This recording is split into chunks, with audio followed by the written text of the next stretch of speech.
Welcome back to our meet and greet series. I'm Lindsay, your resident blonde butcher, and I'm excited we are switching gears into a specific animal protein today. Get ready to talk turkey with me. We are lucky to have a third generation turkey farmer, John Peterson, with us today to learn more about turkey to product story at Ferndale Turkeys, also known as Ferndale Market. His farm and products developed just 20 miles north of my meat locker. Let's go ahead and dig into the history of this farm, what sets this turkey producer apart from other turkey producers, and how you went from turkey farmer to successful meat business inside the protein industry. All right, John, welcome to the Keeping It Rural Network. Let's get started and dig in. Thank you, Lindsay. I'm excited to be here. And like you said, we're practically neighbors, so especially excited to be on with you today. Right. And like we were talking earlier, I mean, we need to get together more often. It's just we're in each other's backyard. And maybe if we were on opposite sides of the state, we'd get together more. Yeah, I'm guessing it's a sign that we're both more than a little busy. And so sometimes you run fastest in your own backyard and we don't get to see our neighbors. Right. I feel like we're just herding cats every day. Yeah. Your backstory is really interesting, and it's a rare one in the farming industry today.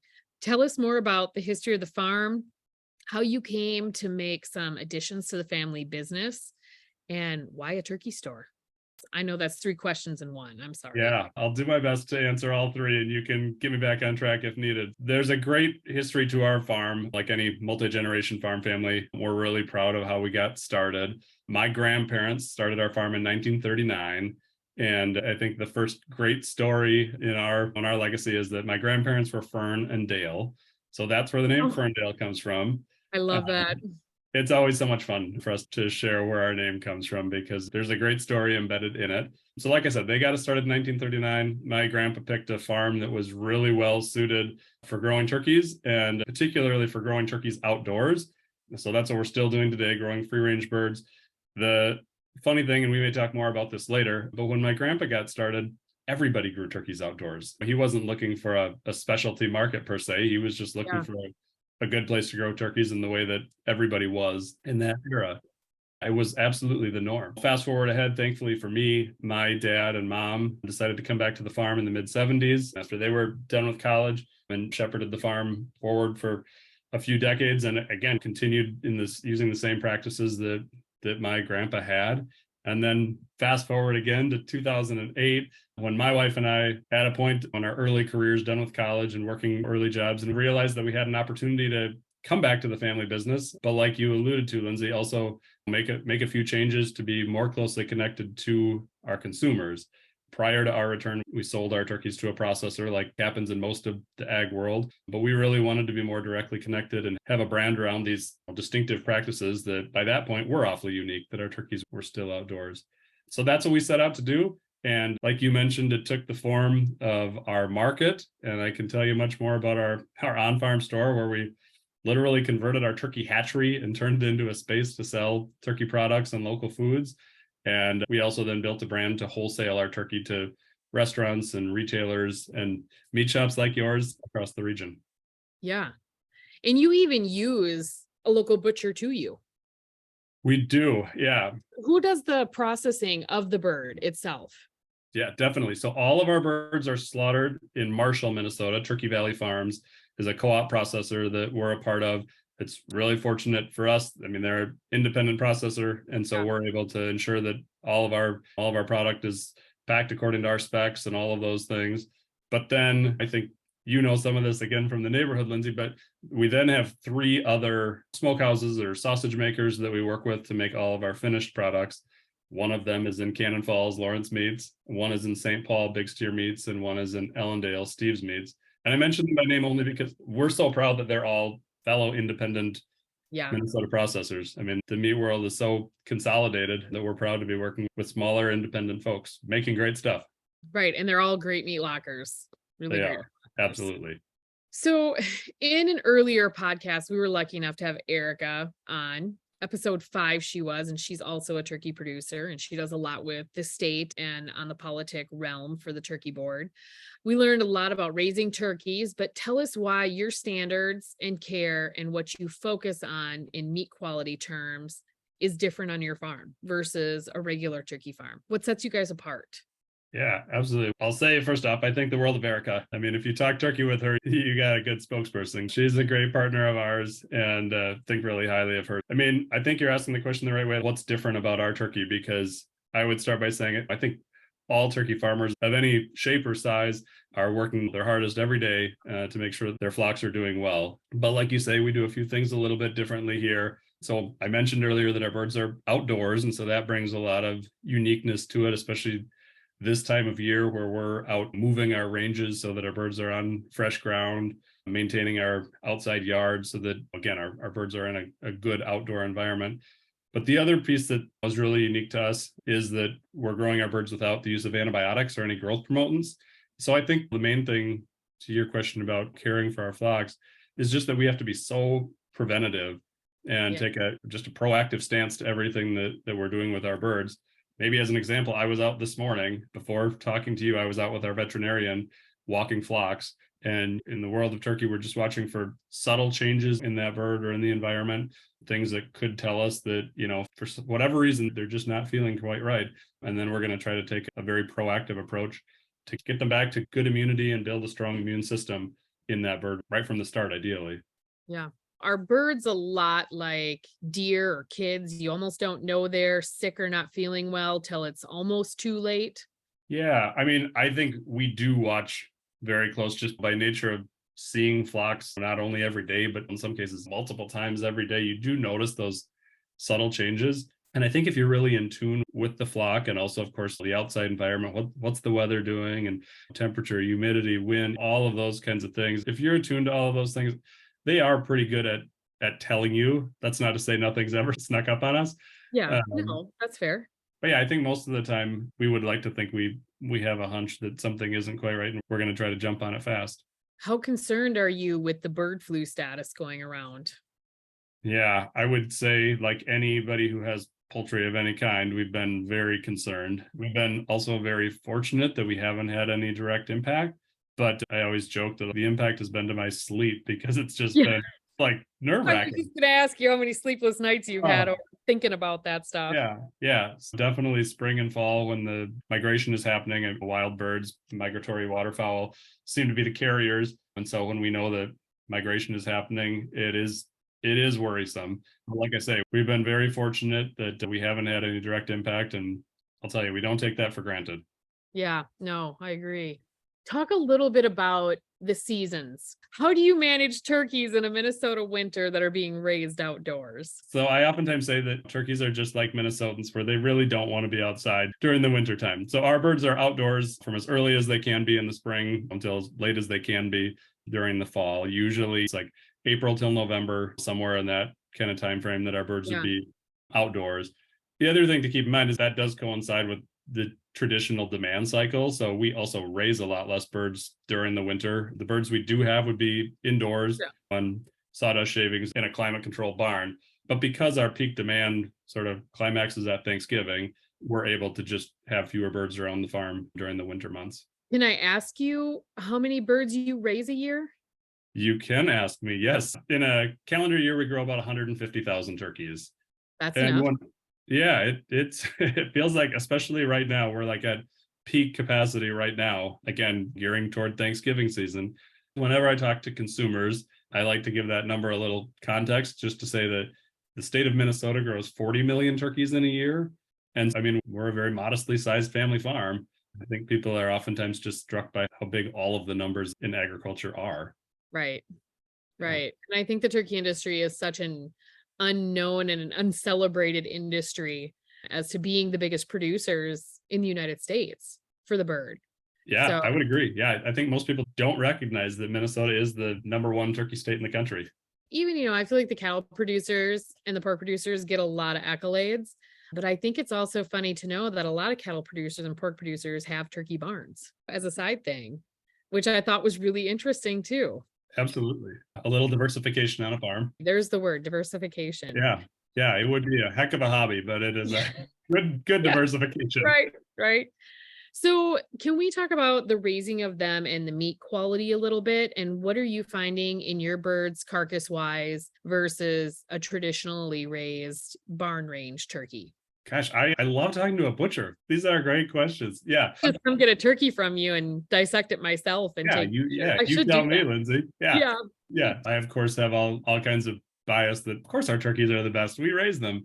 But I will tell you that what we hear most oftentimes from chefs and from some meat shops that work with our turkey is just that the dark meat is so much richer as those birds are getting a lot more muscle movement. I mean, you think about a bird, whether they're in an indoor outdoor environment or this time of year when they're completely out on range, just as a fact of life, that bird is moving a lot to get to feed, to get to water, to get to shade. There's just a lot of muscle movement that a bird that was in total confinement may not have.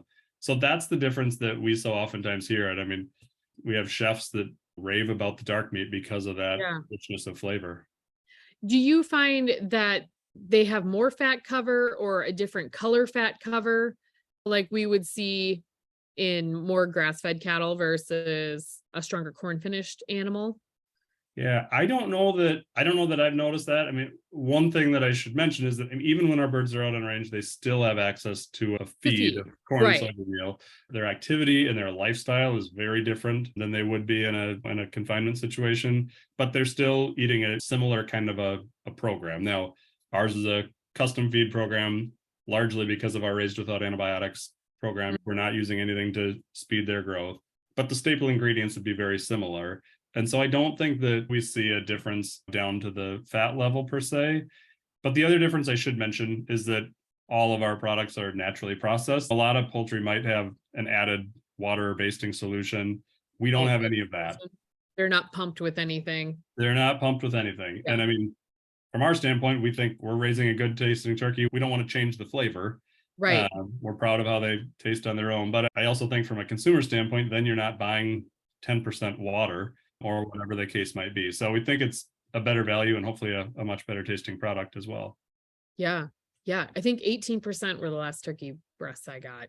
Yeah, 18% pumped. Yeah. It's a lot of solution pumped into a meat product. It's hard to absolutely. screw that cooking job up.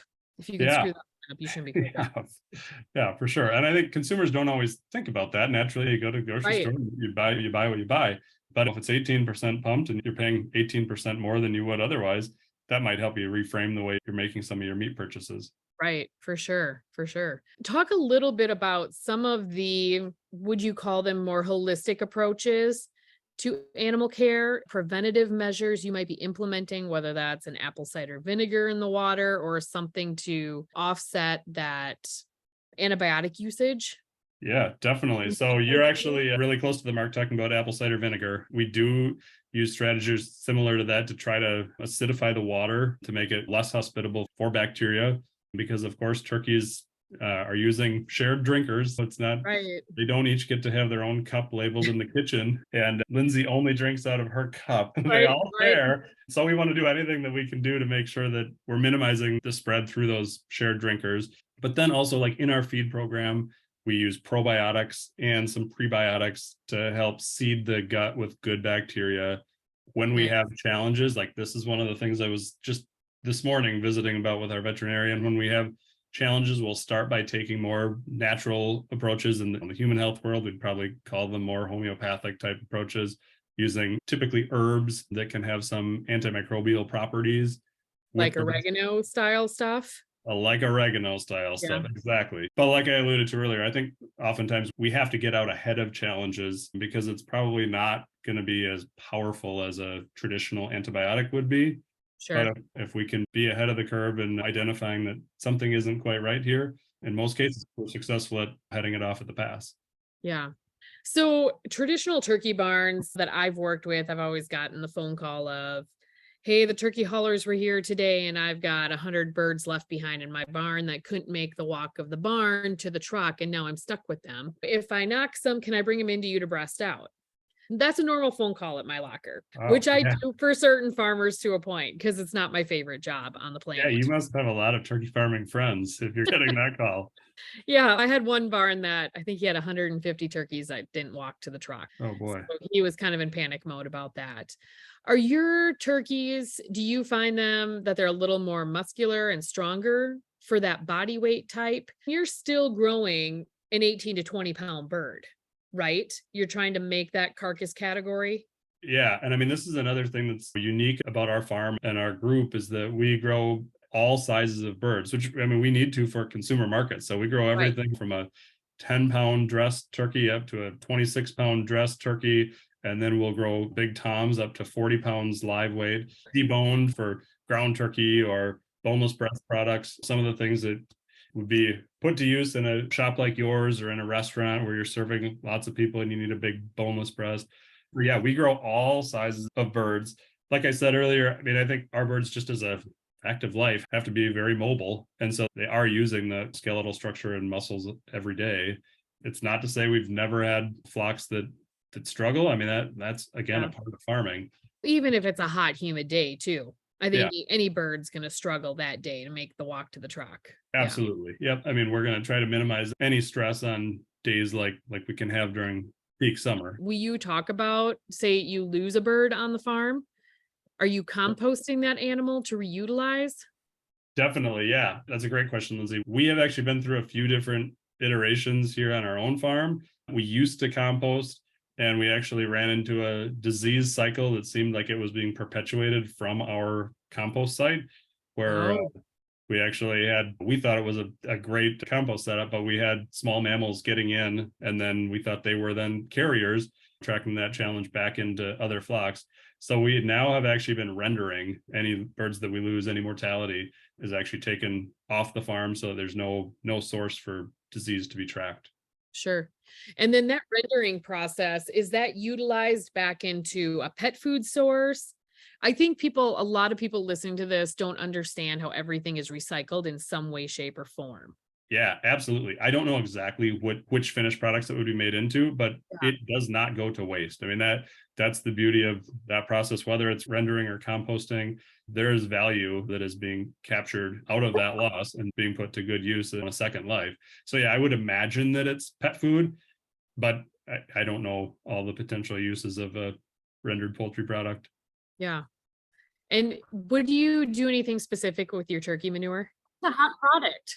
Yeah, it is a hot product. You're right. We're actually really fortunate that right in Cannon Falls, there's a business called Sustain Natural Fertilizer, and they make organic fertilizer using turkey litter. When we clean out a barn, we call Sustain. They come and pick up and turn it into amazingly, it gets turned into fertilizer that gets sold all over the world. Kind of mind blowing to me I that know, right? a byproduct can be valuable. I mean, could end up much further flowing than the turkeys we grow, stay pretty local, but the litter could go anywhere. Yeah, I thought their manure was a hot commodity. It's funny how certain animal proteins in the industry, their byproducts are almost hotter than the meat is sometimes. So we talk about Ferndale Market, free range, antibiotic free, custom feeding you guys are doing, humane processing, and naturally processed turkey. Like you have coined all the terms that are hot with the consumer right now. I mean, people want the story about where their food comes from. I think 2020 really opened my eyes to that. They all of a sudden realized that they were living off the little 3-foot cubic freezer on top of their fridge. And Yeah. when we hit the pandemic, it was shock and awe factor for a lot Yeah. of people. The beauty of that for us, I mean, you mentioned all those claims, and they are all things that we're proud of as a part of our story. But I mean, I think the Yeah. beauty of it for us is that it's authentic. It's who we are and what we've been doing for 84 years now. Like I mentioned at the start, my grandpa didn't set out to be in a specialty market. Then I sometimes think of this arc where we went through a period of time where we were dinosaurs in turkey farming, and I'm sure people thought, what are the Petersons doing? Still growing their turkeys outdoors. And then now there is consumer interest again in not Yeah. only, like you said, where your food is coming from, but how that animal has been raised. And so I'm just the beneficiary that my dad and my grandfather continued to use the practices that had brought us here, and that my grandpa picked a farm that's well suited for it. So I think that's what gives our story some validity, is that we're not a new startup trying to jump into something, but we've got 80 years of history doing it this way and just telling the story like it is. Yeah. So there was really no future thought that this is what you wanted to focus on. This was just nature of the beast and how you were taught. Yeah, there's a couple ways to answer that question. I mean, if you're talking about me specifically, I was not smart enough to see that this could be a part of my life. It's so funny when I look back on it because of course, I grew up working on our farm. I mean, that was my job, was picking turkey eggs. I mean, I spent countless hours as a kid working on our farm, and I loved it. But I just wasn't smart enough to then make the connection to, oh, I could make a career out of this. Yeah. And so I went to college and I studied business and communication. And like I mentioned, I was doing another job actually working in college admission and starting to ask some of those questions about our food system and learn a little more. Like I say, it was this light bulb moment that should have happened 20 years earlier. I could be a part of this and bring my own interests and abilities back to it. But then, like on a bigger level, you're right, we were not doing any of this before 2008 when I came back for a specialty market. We were just selling them into a conventional supply chain. The only thing that we did have to change was that we had to get approval for our claims. We were always growing our turkeys outdoors, but we didn't have USDA approval to make that claim until we went through the claims process. Same with our Raised Without Antibiotics program. I think we had always been very judicious users of antibiotics or medications, but we had to go through a rigorous process to validate that no antibiotics are used from the incubator through to the finished product. So we had to formalize those protocols that we had always used, but otherwise, no, it was no, like you said, no change in practice, really. And I don't think a lot of people realize how much work goes into assuming those labels. They're not a free marketing strategy. They're something you actually pay for and submit paperwork and documentation and inspections, and talk about that. Yeah, absolutely. You know that being in the meat world, but you're right. I can't just print off labels on my color printer here at home and start slapping them on our turkeys saying that we're free range or raised without antibiotics. We have to be able to validate all of those claims. And so we're actually right now going through a process of, we're simply changing packaging on our raw turkey cuts. So something I hope consumers are excited about when they come out, but we're going to a lower waste package. But it means that we have to resubmit our label claims to be approved by USDA. And as a farmer, most of the time, I'm really grateful that that it is a rigorous process, that you can only say things on the label if you're actually doing them.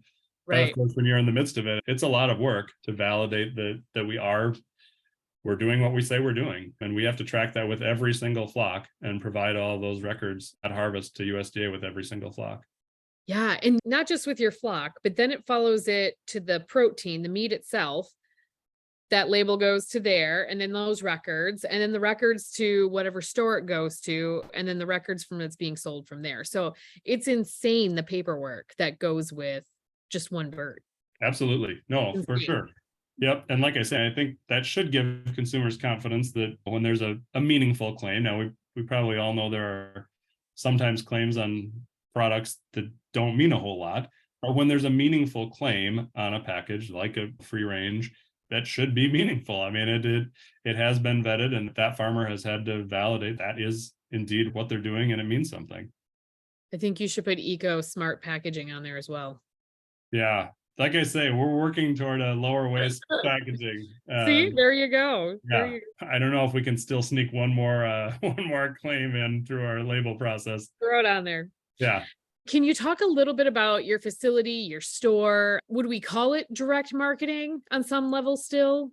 Yeah, we call it direct marketing. Yeah. Okay. You're right. I mean, we should talk about our store because you're very diversified. We are. So this is more in relation to our wholesale business, but I sometimes joke that we run a trucking company and on the side we grow turkeys. When the reality is that our turkey farm is core to it all. If we can't grow healthy birds, we've got nothing in the store for our wholesale business. But yes, you are right. We do operate a pretty diversified business. So after we've raised our turkeys, we have to find a place to sell all of those turkeys or all of the cuts or products that come from a turkey. So some of that happens in our on-farm store. We always think of it as like a flagship location for our great location. Might be a lofty name for it, but you can find everything, every product that we make is going to be able to be found at our on-farm market. Oh, really? Yeah. And then a lot of other local foods. I mean, that is really our pride and joy in the store, is not only to carry our turkey, but local foods from somewhere over 100 other farmers and food makers in this area that we pull together in the shop. But then in addition to that, then we run a wholesale business where we're wholesaling our turkey to, like I mentioned, grocers, restaurants, K-12 schools, corporate dining, butcher shops. kind of all across the upper Midwest. Minnesota is our home market for sure, but we're distributing product into Iowa, Wisconsin, Illinois.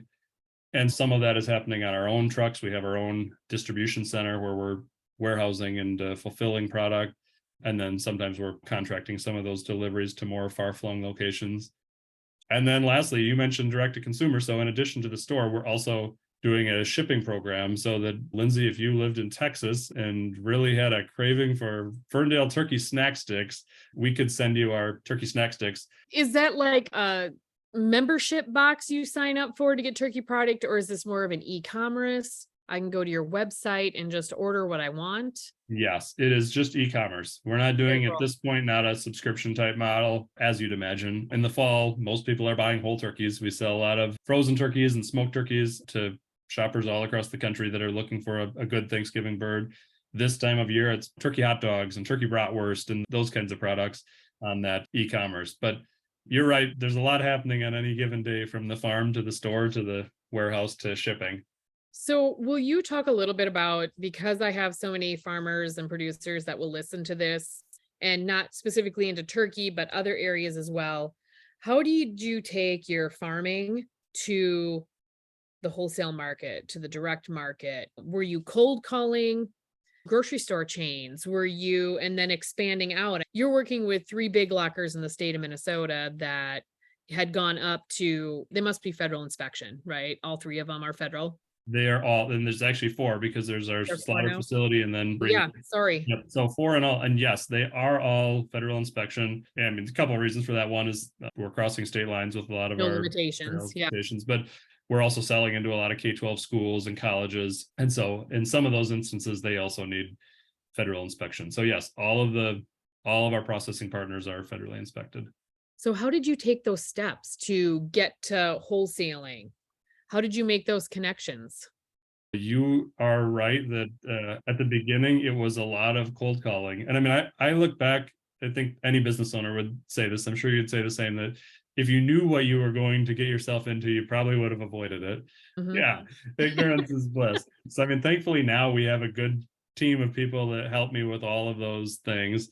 But yes, in the beginning, I mean, it was a lot of cold calling. I will always remember the first people that were willing to talk with me, take an appointment. And I mean, just how rewarding that was to get a couple of people interested. And again, looking back, realizing how much I didn't know at that point in time. I mean, of course, we had just a very small handful of pretty basic turkey products coming out of the chute. And now at this point, on a year-round basis, we make somewhere over 70 different products, which, you're in the meat world, is probably not surprising to you. But I think for most people who think of turkey just at Thanksgiving, you're thinking, oh, they grow one product, a turkey. But we're doing so many different things with it. And that's where these processing partners come into play. And we've followed our customers' lead and found good partners to continue developing those items. But yeah, I mean, looking back, it was all cold calling and finding the right fit. A lot of footwork. Yeah. Yeah, I get a lot of those questions. I never really know how to answer them, other than you just have to start, even if it's with 1 or 2 products, and you just got to hustle. Yeah. And then you start and then you listen to your customer. I mean, there were so many things that I maybe didn't know at the outset. I maybe didn't know there would be strong demand for ground turkey breast. But I remember one of our very first customer meetings, the customer said, "We're thrilled about your ground turkey thigh, but we also want a 99% lean ground turkey." So we got to work on that. Yeah. You do it lean, huh? When we grind skinless breast meat, it is 99% lean. If I was going to grill you a turkey burger tonight for dinner, that's not the product I would use. I'd want a little more fat content to grill, but yeah, I would find a good ground thigh for you. Yeah. But yeah, I mean, for some uses, there's really strong demand for that really high lean point on a ground turkey breast. How much are your sticks fat content? They would be about 15% because we're using thigh meat, close to that. Gotcha. What's your best selling product? On a year-round basis, it's still whole turkeys. It is. But almost all of that happens September through December. So we have to wait a long time for those whole turkey sales. But it really follows the cuts on a turkey. So like our next best selling items would all be turkey breast products, just because the breast is the biggest cut off of a turkey. And that could be our smoked turkey breast. It could be a bone-in breast or a boneless, skinless breast meat that the customer is buying for many different kinds of uses. Then thigh meat would follow close behind, ground, oftentimes ground product. But it does follow the natural cuts on a bird that we're able to sell Sure. what that bird provides.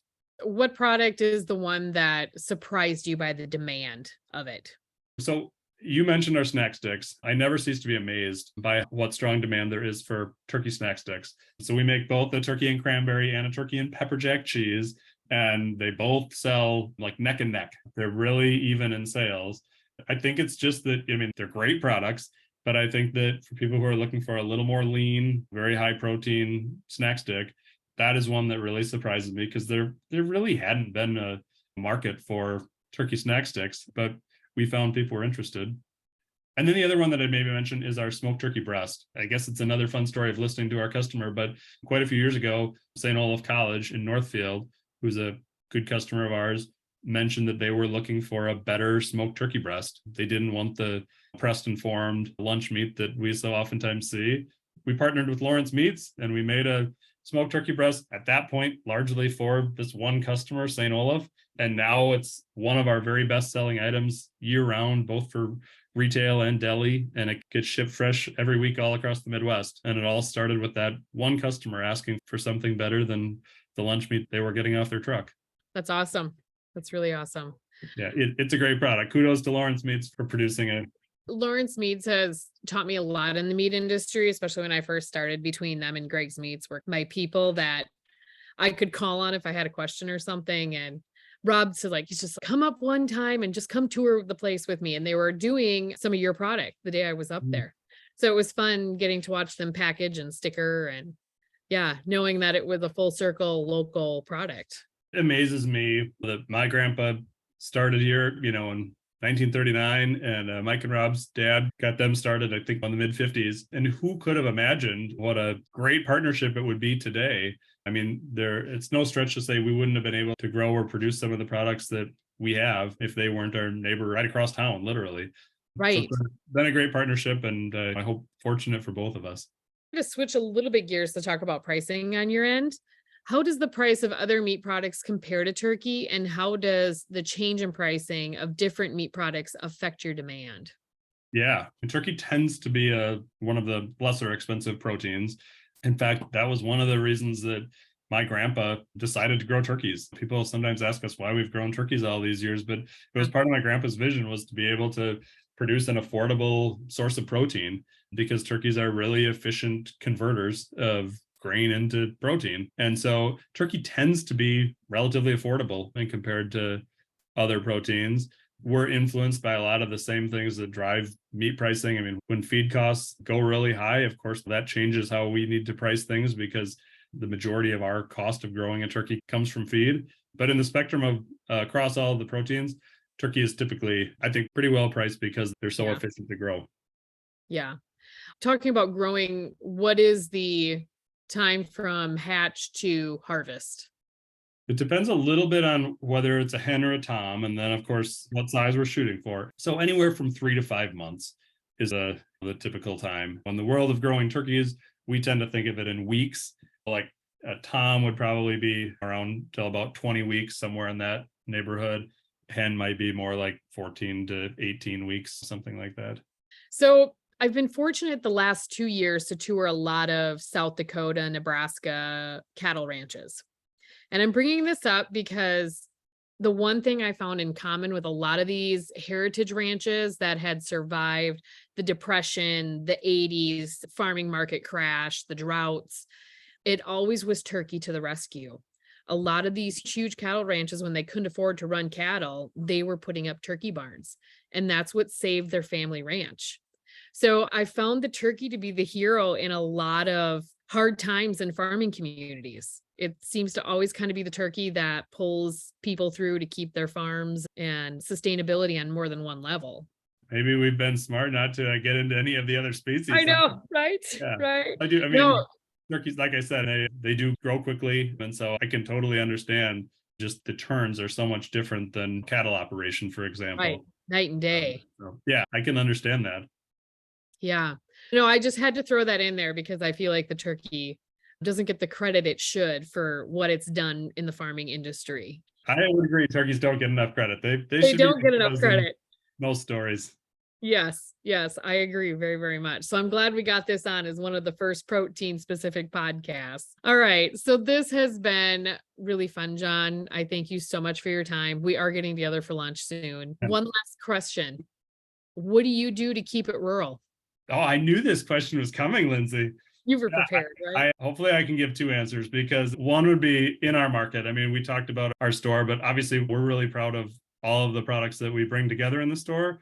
But we're also really proud to be part of a collaboration of businesses in Cannon Falls, trying to bring people out of the Twin Cities and out of Rochester to a great destination community, and then bring the best in local foods home with them. Being a part of that critical mass of good things happening in our rural community means a lot to us. We really want to be a good community partner and help drive demand for folks to visit here.